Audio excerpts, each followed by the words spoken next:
Good morning, I'm Leslie Stewart and welcome to TERRA at Home. It is officially New Year's Eve morning and we have some great ideas for you, kind of maybe last minute ideas for from everything from, of course, entertaining, from the drinks to the appetizers. That's a little bit later on the show. We're here with Gillian Love. We're at the LCBO way up in Millcroft in Burlington at the corner of Appleby and Upper Middle. And thanks so much for joining us today. Oh, you're welcome, Leslie. This is fun because we get to talk about all kinds of wonderful drink ideas for people on New Year's Eve, and there'll be a lot of that going on tonight, including mocktails, which we'll get to eventually, because not everybody drinks alcohol, so it's, we have lots of options. Very important. Yes. All right, so why don't we're going to start at this side of the table, and we're going to talk a little bit about champagne versus maybe sparkling wine. Yes, we have displayed here a champagne, and we do have a vintage champagne beside it with a vintage date on it. There is a difference between sparkling or vintage champagne and champagne. Champagne is made for consistency year after year, whereas vintage champagne is only made in exceptional years using exceptional grapes from a select vineyard. So, and another thing we have to remember, Leslie, champagne can only be called champagne when it comes from the Champagne region. That's right, and I think that's where people are confused a little bit. Sometimes they don't, people just call everything champagne because it's sparkling and has bubbles, but that's not always the case. No. So it has to come from champagne. Champagne is sparkling wine, but not sparkling wine is not champagne. There you go, that's the key to remember. Perfect. Yes, so we do have, like I said, a vintage champagne. Tends to be a little more stronger tasting than just a regular champagne that's made year after year, and really it's really labor intensive to make, so that's why it's very expensive. Sure, we're looking at a higher price point for sure. For sure, definitely. Okay. Beside, just on top of the Veuve Clicquot, we have a beautiful blue bottle. It's a Prosecco from Italy. It only comes out during this season, so for New Year's Eve it's perfect to take to a guest house tonight if you're doing any kind of entertaining or a hostess gifts, things like that, because it's so pretty. And it is, and again, Prosecco is beautiful. It's a sparkling wine. It is. It's Italian, the bubbles right? are just a little larger. They dissipate a little more quickly than a real champagne, where the bubbles are very small. Going down towards that beautiful purple organza bag, sparkly bag, it's very festive for this type of year for New Year. That's a nice way to present a gift, too. Very nice, yes. And then just in front of that red bottle there is called Frazita, and it is for the person that maybe doesn't want that dry champagne, that dry sparkling wine. They want something with a little bit more residual sweetness. It's infused with fresh strawberries, and it's from Chile. That has a nice flavor to it too, and it's actually nice. a pretty good price point as well for people. Absolutely, it's great with chocolate desserts. It's great with any kind of strawberry flans or any kind of entertaining. Just in front, we have two glasses. Now, this is kind of interesting. I've poured a Spumante Bambino, which is a very inexpensive sparkling wine, and I'm sure a lot of viewers at home are familiar with Spumante. I remember those commercials from years ago. And you know what? It's great. It's got some nice sweetness to it, and it's great for desserts or brunch or doing a mimosa or something like that. But you'll notice that the bubbles are quite large. It's very light. Next to it is the real McCoy. It's the Veuve Clicquot champagne, and you can see the color.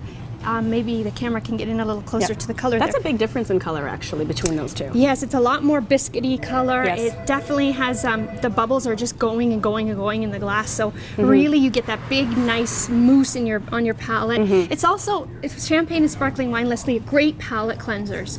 That's right. And if you're not sure what to serve as a drink with dinner or with any kind of appetizers, sparkling wine, you'll never go wrong, because it just cleans everything off. It is. Your That's the thing. It's a great thing to start the evening with, but also you can finish off the evening with it. So, or go throughout your dinner with it. It works out well. For sure. All right, very good. Okay, now moving on. Yes, now moving on, we're going to talk about cocktails, and I'm sure this evening there'll be a lot of cocktails going on in people's homes. Well, it's funny because you can just be so creative right now, and you guys have had an opportunity to really present some great ideas to people now, and we might as well just go full bore with it. The drink right up front there, the orange, it's fun. Look at this. This is so cute. We called this a Smartini because it tastes just like an orange Smartie. So much sweet? fun. It's sweet, but it's got a little bit of that bitterness that an orange Smartie has, you know? Okay. So we've rimmed the glass with an orange chocolate, and you can also rim this with dark chocolate if you wanted to. Just do that ahead of time, throw them in your fridge, and when your guests arrive, you can just and that's make the thing, them you don't up. have to worry about doing that. You can pretty much prep the whole thing and you're good to go. I love it. And you can garnish with the Terry's chocolate orange. We picked that up. The ingredients is 2 ounces of the orange vodka, 2 ounces of triple sec, and 1 ounce of Tia Maria, just for the color. Oh, and okay, that that's little bit of acidity and bitterness. So it's a really neat, fun drink. We also, Leslie, have a mocktail on the website called the Smartini Mocktail, made non-alcoholic. So that's good to know. That is definitely, and of course that brings us to these mocktails here as well. Again, because we have pregnant women, and then again you have people who just opt out of drinking, or designated drivers. Oh, and you know what? It's so important if you're hosting a party to have, you know, a mocktail available, because people want to feel like they're having fun too, and they want to have a fun drink. So, you know, instead of just providing them bottled water, mineral water, you can actually have a lot of fun with these cocktails because they're just non-alcoholic, and they look, you know, they can have just as much fun Exactly. You need to be, and again, you need to be really aware when you're hosting a party to be responsible in all manners, right? Yes, and you know what? Just little things like, you know, not having too much to drink yourself. If you're hosting a party, make sure you're aware of your guests. And that's probably a good idea. Being aware at your own party. Exactly. That's a good tip. And you know, our website, Deflate the Elephant, offers a lot of good tips too. To have lots of food available, just, you know, common sense issues. Okay, all right, so we have a drink before us. You are going to make, what is this one called? This is called the Black Forest Martini. It's absolutely delicious. So really, all I'm doing is I'm adding a cocktail shaker filled with ice, and it's very important to have lots of ice. I've got 2 ounces of the double chocolate vodka, which is fairly new. Double chocolate. And it's so good. Wow. A half an ounce of Chambord, which is a raspberry liqueur. That's this bottle. And 2 ounces of cranberry juice. So I'm going to add that to my cocktail shaker, and I'm going to shake it up. And you can just smell it, Leslie. It smells like a Black Forest cake. It really does. Well, that's the idea. I mean, when you're putting cherries with dark chocolate, you're really actually, that's just a perfect combination. And so we've rimmed our glass, and we've garnished with frozen cranberries, and it's so delicious. And that's very festive again. And, very festive. And I mean, again, doing the glasses ahead of time. So this is always, and sometimes people they'll just do one big toast of one fancy drink. I know sometimes I'll do that with my friends. We'll just have one big fancy drink. And then you can move on to the other options. That's right. And it's kind of a fun way to do it. It's so fun, and it's so delicious and very refreshing. Lots of flavor here. Lots of options. So that's the good thing about going onto your website, is that there are lots of drink ideas. Lots of ideas, tons of ideas. And so, and it's especially this time of year when you're looking for something a little different, you want to be a little more unique than your neighbor. Sure. You know? And of course, I mean, this being the day, it's last minute, it's obviously going to be very, very busy in the LCBO stores. But really, I mean, we're talking getting out there, getting some ideas from the website, getting in the store, and doing what you have to do. For sure. And help. And again, of course, you guys can all help inside the stores as well. We can. That's what we're here for. We're here to, you know, give you any kind of advice you want, any kind of help that you need. Yes. Yeah. Of course, you have the vintages section here as well when you're getting into the other wines and that too. We do, and that can be a little intimidating for some people who are not, you know, familiar with vintages. But vintages, Leslie, it's not just real expensive wines back there. It has the perception of being expensive, but really we have really reasonable price. They're just wines you don't get all the time. That's right. And your website is www.lcbo.com. Perfect. You can go on. Thank you so much. And we're going to come back and we're going to be talking Canadian whiskeys after the break. Please stay with us.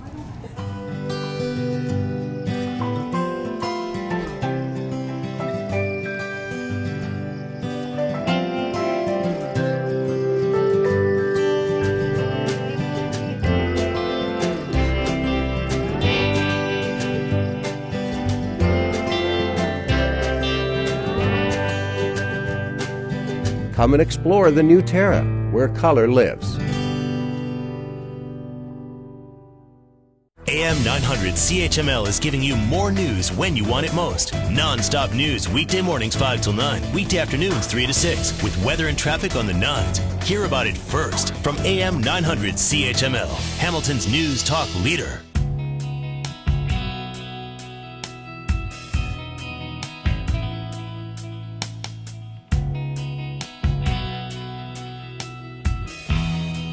Welcome back to TERRA at Home. We are at the LCBO located in Millcroft in Burlington, and we're back with Gillian Love, and we're now talking about Canadian whiskeys. Just perfect timing for New Year's Eve. And lots to talk about here because there are a lot of great whiskeys out there, but Canada also has their very own that are really great too. Yes. But we're going to talk about everyone in general just to kind of give people a little bit of a background. It's a great gift, also a great sipper later on in the night.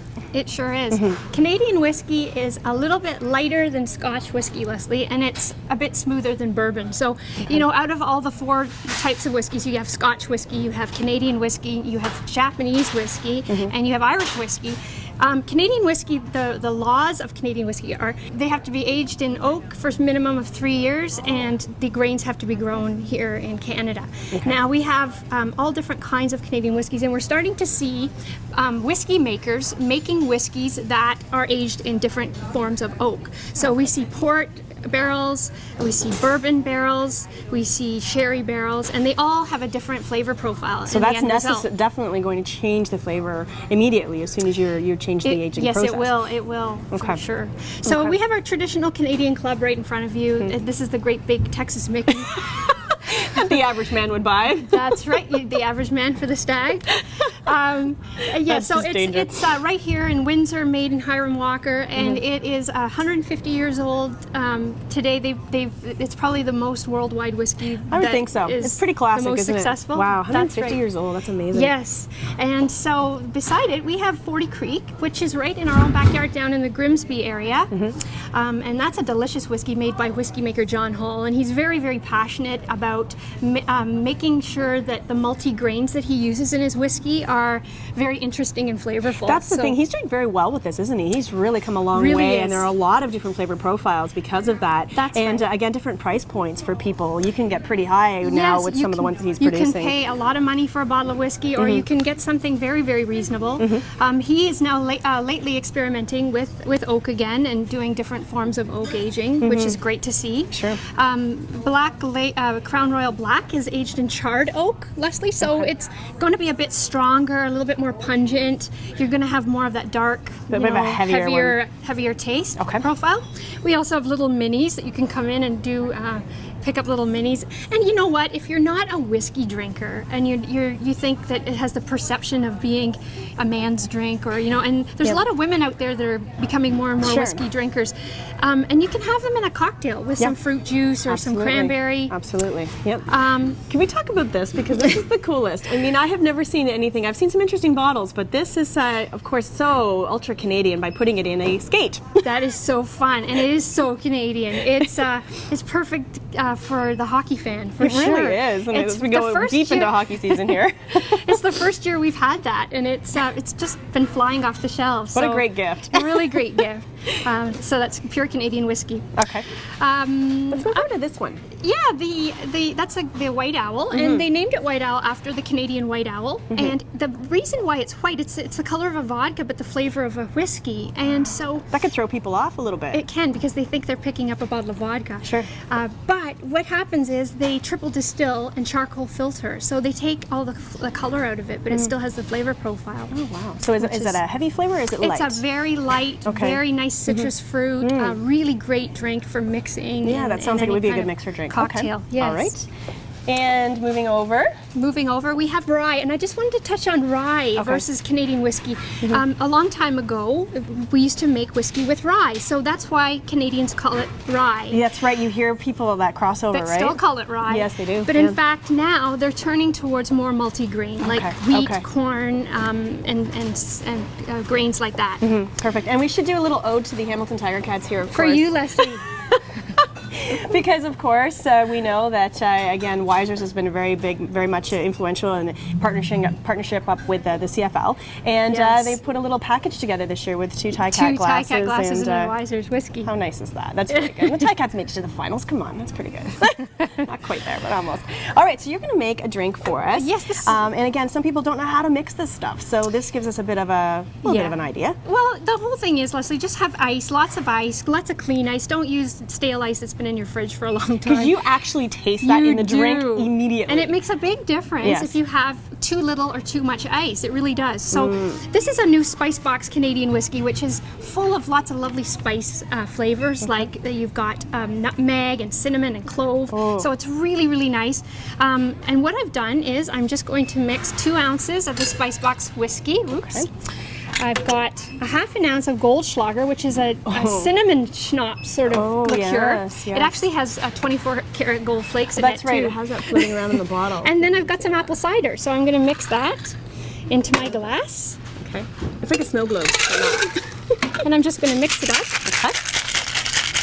And just shake it so that we get all that nice cold ice all over the drink.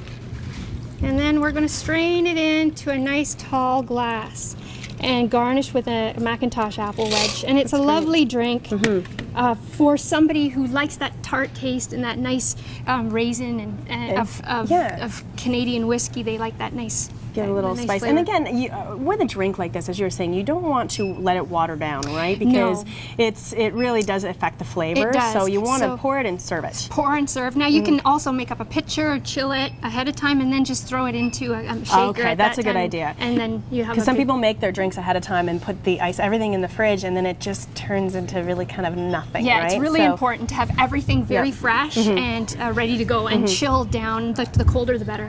Okay, so give me some tips here now. If someone was going to buy their first bottle of whiskey and wanted to give it a try, what one of all of these would you suggest? Well, I certainly would say Canadian whiskey, Leslie, is one of the best whiskeys to start with because it's so light. It's very smooth. Okay. It's got some nice sweetness to it, but it also has that nice flavor, and you get a little bit of a burn on the palate, but then you salivate again. So you know, it's a really smooth, lovely drink to start with. Crown Royal's a little bit sweeter in flavor profile, whereas Canadian Club tends to have a little more of that tart, the flavor profile. So it depends on what you like. All of it's good. The 40 Creek I really recommend because it's right here in Grimsby and it's a fantastic whiskey for the price. Yes. It's really, really good value. So, I mean, and we've been selling so much of it and it's just so, the quality level is so good. So rather than jumping into a really like big, strong Irish whiskey, then you or a Scotch. Or a Scotch, which again, iodine. some people put a little bit of water in Scotch too, or a little bit of ice. And you can too, do that right? with whiskey And you can do that as well? You can have it on the rocks, you can have it neat, or you can have it, of course, in a cocktail. Okay, that's good to know because some people aren't sure. Some people don't almost want to break the rules when it comes to certain drinks because it can be embarrassing if you're doing the wrong thing. Yes, right. that's true. Now tell me a little bit about Japanese whiskey because you mentioned that and I never really thought about them having whiskey. Yes, they do. They make their own whiskey. We do have a few Japanese whiskeys on the shelf. Okay, yes, wow. and it's a little bit lighter style. They can be a little bit lighter style, but very smooth and really interesting too. We only have a few of them though. Yeah, they're just starting but to it's come. something to come in. All right. More of the Japanese tend to drink the Canadian Club. Well, I've noticed that because I was actually over there and I noticed they all tend to, they go for some of our stuff. It's go internationally. Figure. There you go. We have to be so proud of our whiskey. Yeah, absolutely, and we are. Gillian, thank you so much for all the You're very information. welcome. And again, we're at the Millcroft store, but you can find us at any of the LCBOs, lcbo.com for more information and more Terra at Home right after this quick break. Please stay with us.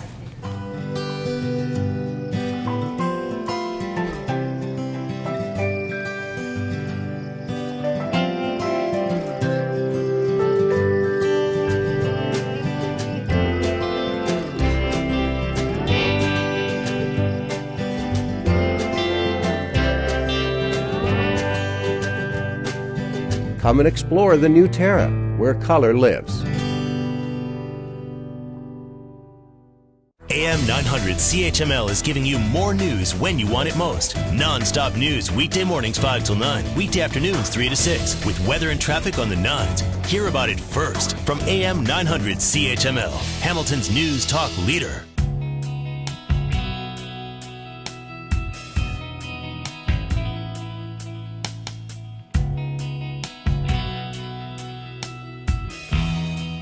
Well, welcome back to Terra at Home. This is our special New Year's Eve edition, and we're back with Chef Rachel and preparing ourselves for New Year's. Maybe some last minute ideas, but also, again, talking about kind of hunkering down for the winter, and people like to cook a little bit more. You have a little more time, and you're inside, so some great ideas for that as well. Yeah, so we're doing 2 different appetizers, quite fancy for your New Year's party. We're starting off with a smoked salmon. I think it's a staple at cocktail parties, very traditional, but it's good. People like it. Yeah, and this one's actually a really nice, easy recipe too. So if you have smoked salmon just kicking around in your cupboard, again, this is just a really, because it lasts for a long time if it's in its little sealable pouch. Yeah, you're good to go. Exactly. Okay. Okay, so starting off with some crostinis, some ways to present it. We have just a white baguette that I sliced and toasted for about 7 minutes at 350. Easy. There's nothing on that right now. And then some pumpernickel. So I cut some nice thin slices of pumpernickel. I have a small Little serve cookie out cutter, right? cutter. I Yeah. find people have used even like star-shaped ones or different types of things you can do just to Yeah. kind of, depending on what kind of party you're having, what time of year. So Exactly. you could do Yeah. that. Cookie cutters are great. It makes for a nice presentation. And again, these have just been toasted in the oven. So Okay. simple. We're just going to put the smoked salmon right on top. Now you can cover the base of it with some cream cheese if you like. In this case, I'm using sour cream on the top, so I'm not going to put anything on the bottom. But yeah, a little bit of cream cheese on the bottom might be a nice idea, or even sour cream. Okay. And then just arrange the smoked salmon on top. Stand it up a little bit. Make it Yeah, look that makes fancy. it look a little nicer, right? Right. So I mean, Because you can see people have done rosettes with them. You can curl it up and try to make it, just play with it. No Yeah. one will know that you were playing with their smoked salmon at right. you served it. Just Okay. saying. Yeah. Okay. So yeah, play with it a bit. Some of it's thick, so it's kind of hard. But anyways, make your little mountains of smoked salmon there, and then I like to put this in a container because I can drizzle it, which Sure. makes it look a little nicer. Then a big blob. So a drizzle of sour cream, Okay. and then a nice fresh sprig of dill. It's amazing, just that And little there bit. you go. It's flavored, but it also looks nice. Right. So that's easy. That's it. That's easy. So we went from the easy one to the next one, which has a lot of stages to it, but it's gonna be good. Duck. Right. We're involving duck. Now, some people are afraid of duck because you can totally overcook it and it can be like shoe leather. Right. But if you're gonna give us some tips on that. Yeah, in this case, it's really hard to overcook it. We're going to make duck confit. Okay. Okay. So the duck confit, we're going to be putting on like little crostinis as well. So this is just a small appetizer. Yeah. So let's get to the cooking of this because Okay. it takes a little bit of time. First of all, I have my pan, my duck. I have a breast and a leg here. So if it's nicely in this pan, I'm just going to use this. So it doesn't matter whether you use a breast or a leg. You can use both. Yeah, Okay. both. Okay. Yeah. I tend to stick to the legs, but this time I'm adding a breast in there. So we want to cover the bottom of our pan with some salt. Now Okay. this is looking like a lot of salt, but you need to Yeah. flavor the meat. Right, exactly. So you want a lot of salt here. We're going to end up washing it off anyways. Okay. I have some juniper berries. I'm just going to put all of this stuff on the bottom, put the duck on top, and then put more on the top, just so the whole, everything gets a little bit of flavor to it. Okay. Star anise, and we have some cinnamon sticks, and then I've also cut up some orange. Oh. So this is my way of flavoring it. You can definitely change it, but I think these flavors go really nice with duck. You can use whatever you Well, you like. often hear, of course, the pairing of orange with duck, so that makes sense, right? Yeah, so then we're going to place our duck right on top, and then do the same thing. I'll pass that to you. sure, I'll take that. Sit over there. Do the same thing on top, okay? So this is kind of the first stage of it, and you want to put it in the fridge for about a day, Wow. Okay. 24 hours. Okay.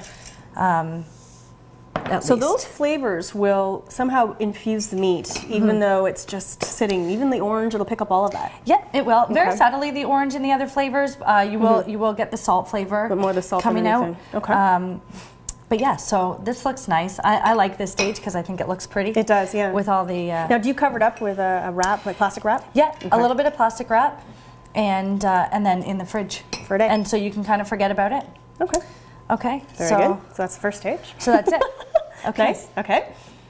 Ready? So when Got it that comes out of the fridge after 24 hours, at least I would say, then we have our pan that's going to go in the oven, and in here is duck fat. That is duck fat. That's a pool of duck fat. It is.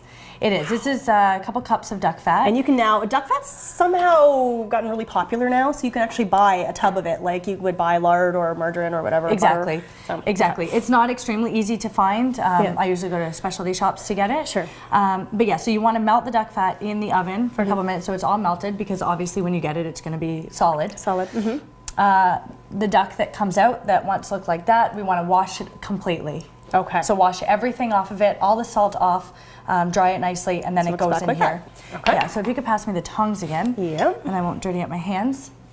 We'll put this right in. So hopefully this is enough here, but you want it to be submerged. Okay. Okay, so we might have to add a little bit more, Wow. but basically, This is hibernation food. right. This is what bears eat before they lay down for the winter.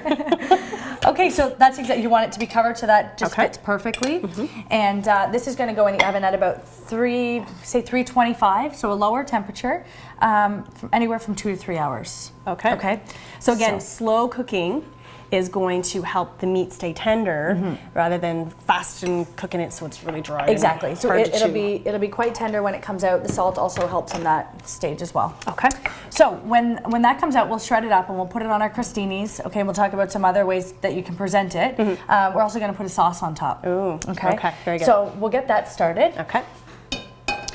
If I can turn this on. I haven't used this yet. So again, I mean, this is a little bit more of an appetizer that takes a little bit more time, but some people really, like people who love to cook, will invest all the time they can into something. And again, once you've done it a few times, you get the hang of it and you can find the shortcuts, right? Yeah. I find this is something that not a lot of people probably do every day, right? So it's nice to you know, to do something a little different for your guests, and it's a little fancier. Sure. So we're gonna start this sauce here. Okay. We have some cranberries, about a half cup of fresh orange juice, some sugar and water, and we're gonna put it all together in a saucepan and just let it simmer until it kind of breaks down and gets more of a sauce. Almost like a bit of a cranberry sauce, A sauce nice orange consistency. flavoring, and that'll be great with that. So we'll get that simmering. Okay, let's put that all in there.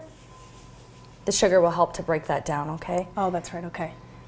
So again, using frozen ones, let them thaw, and away you go, and you can cook all of this. Yeah, if you can get fresh, that would be great too. Okay. It works just the same. So we'll put everything in there. Now, and do you let that use a bit of cook the down. zest from the orange as well? We'll put zest on after. At the end. Yeah. Okay, so what we're going to do is we're going to take a quick break. We'll continue to move the sauce along, and we'll come back and we'll plate them and show you how pretty they will look for your New Year's or perhaps deeper into the new year. We'll be right back.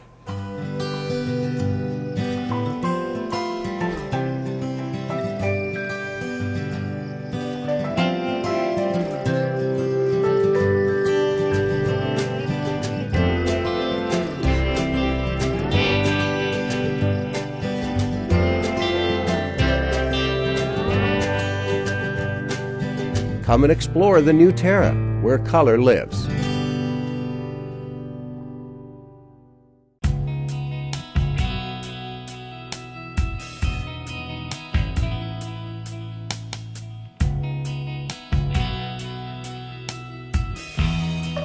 Welcome back to Terra at Home, our New Year's Eve edition, and we're at Stir Kitchen Store in Burlington and Brant Street, and so we're using their kitchen today. And we're going to actually just wrap up this appetizer that we've been working on here, the duck confit, because it takes a few steps. So let's talk about where we're at now. Okay, so we've taken the duck out of the oven. So it was in there for about 2.5 hours. You can tell when it's ready when it starts to kind of pull away from the bone when you're looking at the legs. So you can tell that's definitely ready. Okay. And then I take the skin off and I shred it up into little pieces. Okay, so skin off, you don't need all that in there. You want to just have the nice meat all kind of shredded up. Right, okay. Exactly. And then we have some crostinis. We toasted these in the oven. So what we're going to do is put a little bit of duck on each crostini, and we'll top it off with our sauce. Now the sauce didn't take too long, maybe about 10 minutes or so. You want to bring it up to a boil and let it kind of simmer down. The cranberries break down. So it naturally thickens the sauce. You don't need any thickener. What's good about this, even though there are a lot of steps with this particular one, you can make the sauce ahead of time, and you can actually make this ahead of time, have it all in your fridge, and just prepare it at the last minute, right? So that's probably good about this one. The duck also keeps very well in the fridge, and it keeps for a long time too. Okay. So once you've shredded it up, you can actually put it back in a container with the fat and let it kind of congeal together, right? Okay. And then just keep it stored in the fat in the fridge, and it actually keeps a long time, so you could do this even a week in advance. Sure. So the sauce here, as you can see, it's nice and thick. We've put it in a little container here to make it easy. And this is going to add some really nice color. Nice, so the saltiness. Thank you. Very festive. I was going to say the saltiness of the duck is kind of toned down a bit with the tartness of the sauce. Very good. Now we should remind everybody, of course, all the recipes are on our website, terragreenhouses.com, and again, easy, of course, you can also access the show that way as well. Right. We also want to thank Stir Kitchens again here in Burlington. Yes. They have a lot of really great events as well that they hold here, and since they do have a kitchen, they have also, again, cooking classes as well that they can come and be part of. So you can go on to stirkitchenstore.com for that information. Great. So thank you so much. Look at that. It's all presented and good to go. That's it for Terra at Home. And I guess we should also say Happy New Year. We will see you in the new year. So for now.